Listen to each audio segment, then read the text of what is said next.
Assalamu alaikum warahmatullah. Ramadan Mubarak to everyone.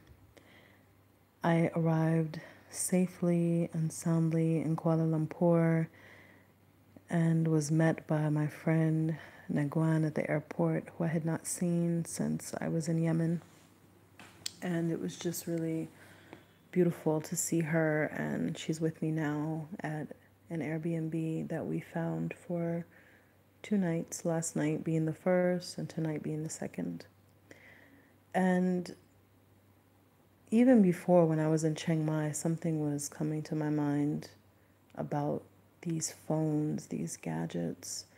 I'm not the only one. So many people talk about it, discuss the subject of technology and where it's taking us. And it's an old topic.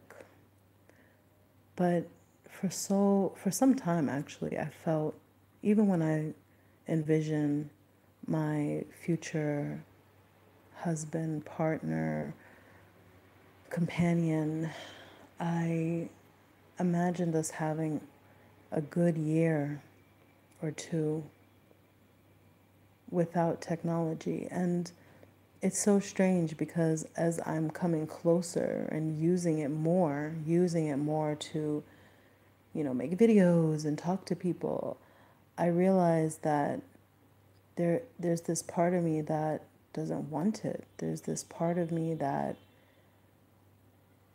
feels there's something terribly wrong with doing everything and relying so heavily on a device.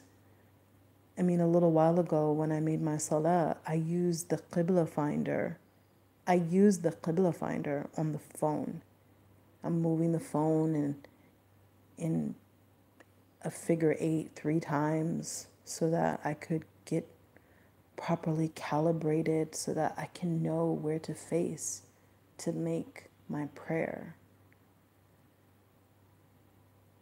I mean, when I'm in an environment where I'm not in the city, I'm in nature, I can say, oh, the sun rises here, the sun sets here, this is north, this is east, and mashallah, I can figure out how to pray. But when you're in the city, it's difficult. So isn't that fascinating that as soon as I move away from nature, I have to rely on that which is unnatural just to make my prayer. To get here, to get the ticket, I use this phone because my laptop for the second time is shutting off. Or not shutting off, the power button is not working and I need to get that fixed. So I'm relying on this phone and I'm using it to connect with my mother. I'm using it to reconnect with other people. I used it to book a place for Airbnb. I used it for the airline, to book my flight for the airline. I used it, to get my Grab, to get my taxi to the airport. I used it to make something to send to my mother so she could see I arrived safely. It's a blessing. I am in no way, shape, or form taking away from the blessing. But it seems like it's one of those unhealthy relationships of reliance. A bit too much reliance. That's what I'm feeling. I'm feeling like it's a bit too much. Like, whatever would we do? Whatever would we do if we didn't have this phone? We just get another one. It's like, yeah, if you lose this phone or something happens, you get another one. That's kind of what it is in this time. But there's just a part of me that wants to not need it, that wants to not use and rely upon it so much, that wants to feel close to nature again. And when I left the States, that was one of the things that I wanted. I wanted to be close to nature. But I was close to nature and still, in my room, using internet, And of course, I always have my reasons. I'm reading this, or I'm listening to that, or I'm writing, or whatever it may be. It's always some excuse, and that excuse pulls me in. It's a valid excuse, and it pulls me into, even at times, a solitude that is not pure. It's not a pure solitude when you are still connecting to people through a device. That's not the solitude of the prophets. That's not the solitude of the monks. That's not the solitude of the seeker. I think that the true seeker must divorce him or her self from these types of isolations. I would have to have more of the isolation where there is no phone, where there's nothing next to me. Like, there were times, even though Copenhagen is very quote unquote connected in that sense, but there were times when I would just leave my phone and I would go to the sea and I would swim and I would sit, and I didn't feel a need to capture it, and I didn't feel a need to make a video of it. Maybe I have like 3 or 4 videos that I made when I was there. But yeah, it's just, I would love that again. When I was in Yemen, when I was in Damaj, I could maybe check my internet once a week at one point, if that. My mother would call me through landline, and my life was rich. I felt my life was rich. There was no Facebook, there was none of these things. And yet there were real connections. There were meaningful connections. People, you learned people's knocks. Like, my knock would be, that was my knock. People would come by and no one called before. It was understood between this time, it's a chance that someone might come by. And people open their homes at certain times on certain days for visitors. It was just known, like, oh, I can go visit, Hayat at this time. You stop by. And people had guest rooms. They're busy for a little bit. I'll be with you. I'm finishing up the food. I'm finishing up such and such. You can sit in the guest room. Like, the home was built with the intention of having a place for the guest, even when the space was lacking.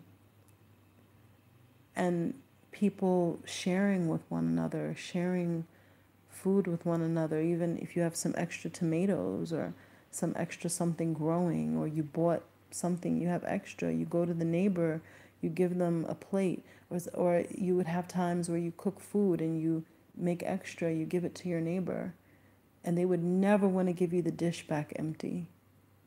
They'd never want to give you the dish back empty. I mean, even just like I remember specifically, it was tomatoes, where I had made some food, knocked on my neighbor's door, given her the food, and she brings me back, when the child brings the plate back, it had some tomatoes and things in it. So maybe she didn't have food cooked at that time, but it's like that we don't want to give you something back empty that you gave to us full.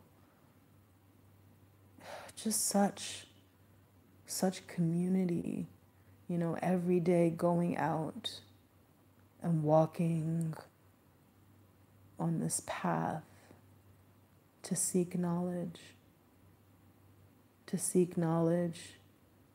of this deen, practicing this deen of this Islam.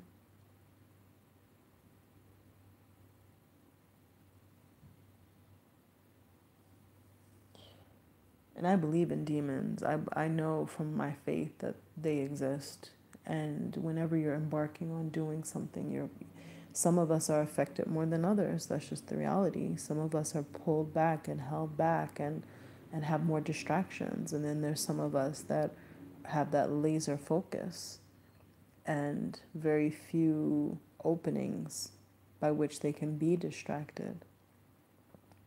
But when I look back and I think, which I don't often do, because even though I was only there for 3 years and I was going through so much in that time, it was just such a beautiful time. It was such an incredible place and togetherness to witness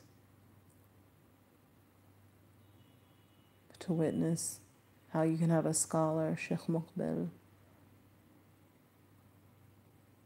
rahimahullah ta'ala, may Allah have mercy on his soul and grant him Jannat al-Firdaus al-A'la for what he built, for what he established, and the fruits of what can only be perceived as, Allah knows best, sincerity, that one man could come to a place in a village and people gather and gather and gather until you had thousands and thousands of people from all over the world gathered for the sole purpose of seeking the knowledge of Allah, the knowledge that benefits the soul in this life and the next life, the knowledge that uplifts, the knowledge that goes so deep, that how rare it is to be able to speak with people at that level. And that's why it's so sad. It's so sad when you look at the world and you look at the tricks of shaitan and you see how the people are being deceived from every angle, from every single angle. And all of us are affected. All of us have been affected by that.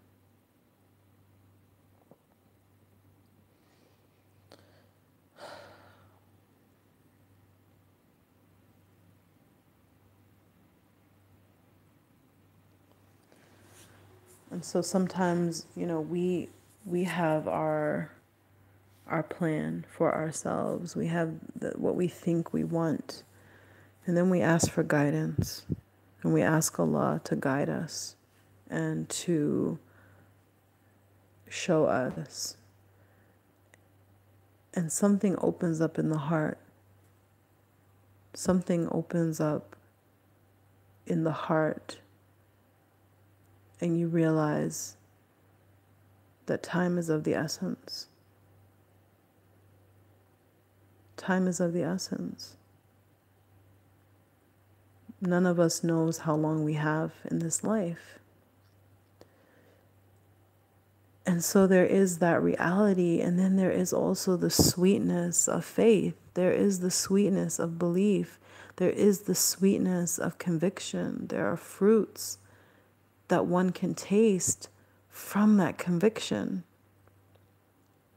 It's not just simply a dry, dead thing, this conviction. It's not a dry, dead thing, this asking the Creator for guidance, being guided to the fact that He has sent this revelation that confirms all the revelations before, being the Quran.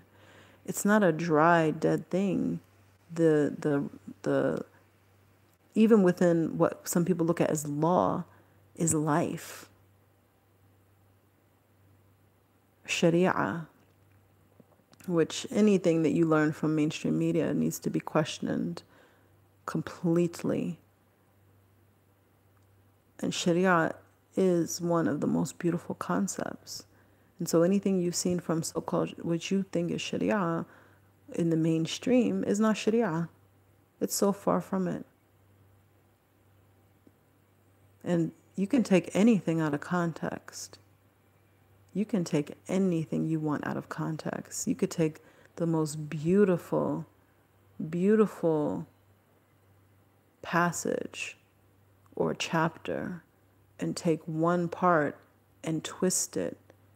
And first of all, if you don't know the Arabic language, in the case of the Quran, people can twist it how they want. They can interpret it how they want. But there's a whole science by how you understand. There's an entire science. There's an entire context. And it's so sad when people are being deprived of the very thing that their soul is in need of the most.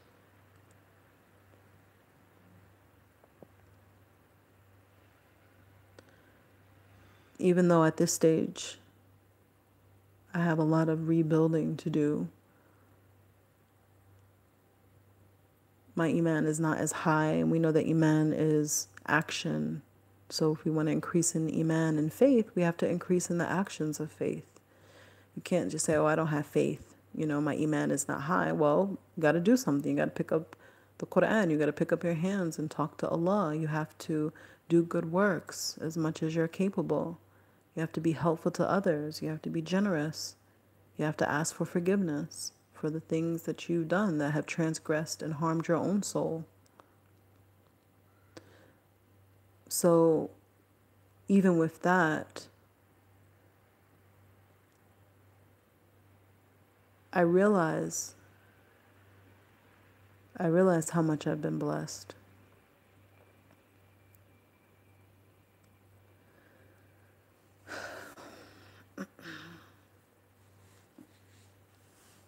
You have this book, this Quran.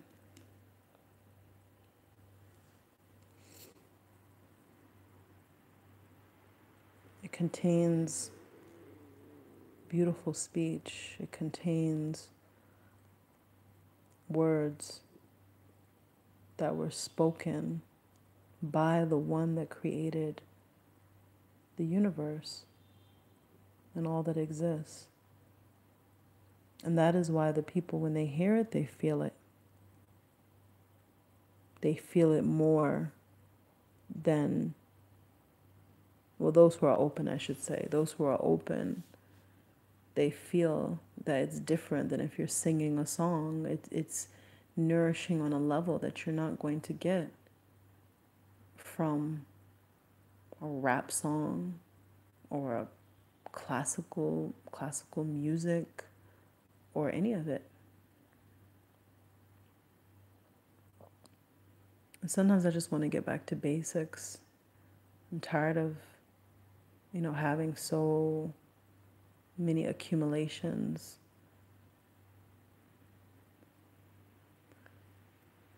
And just want to get back to something more simple. Yeah, more raw, more real.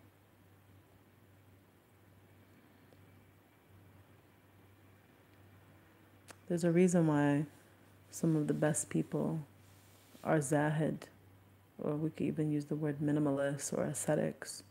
There's a reason why Prophet Muhammad sallallahu alaihi wasallam, he could have had all the land and all of the most beautiful women and all that this world had to offer, but he gave up all the comforts and all of the ease. He gave it up. Not gave it up, sorry. He denied himself that because it was offered to him. He denied all of it so that he could give us something for us, something that we could hold on to that could help us in this life and in the next. And so I'm just going on for now, just some thoughts that were in my heart. It's just I'm processing, and it feels good to process. It feels like I'm releasing a burden. It does. It really feels like that. And we all process in different ways. Sometimes it's quietly in writing. Sometimes it's for me through speaking. I do it a lot with my mother. I process, and she allows me to do that. May Allah bless her and grant her all that is good for what she's given to me and how she's been here for me in my life. She's been a great blessing. in so many ways that, of course, when I was younger, I didn't see it the same way as I see it now. And I ask that I don't have to wait till I have children to appreciate my mother fully, because they say, oh, it's not until you have children. No, I want to appreciate her as fully as I can without that.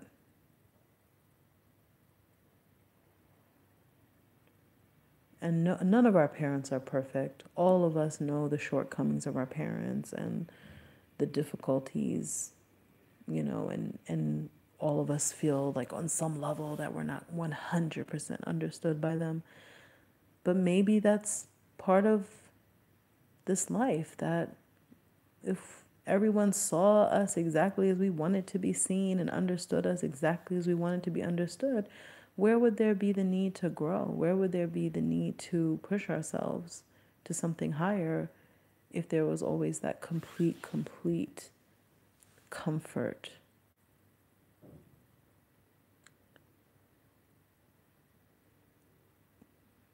I'm sure there's some discomfort for the sprouting of anything that is alive as it pushes through the soil that's on top of it. That can't be comfortable. This small little green plant, you see them, they're so little, and they're able to push through, even some pushing through cracks and cement. That has to be difficult.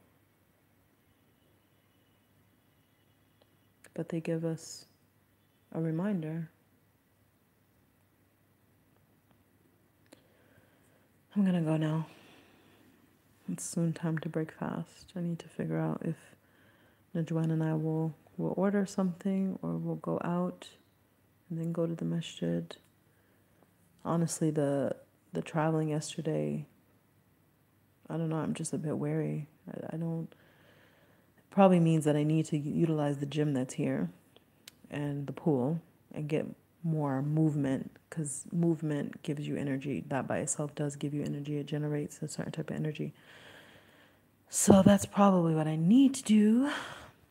Get out of this very relaxed state that I'm in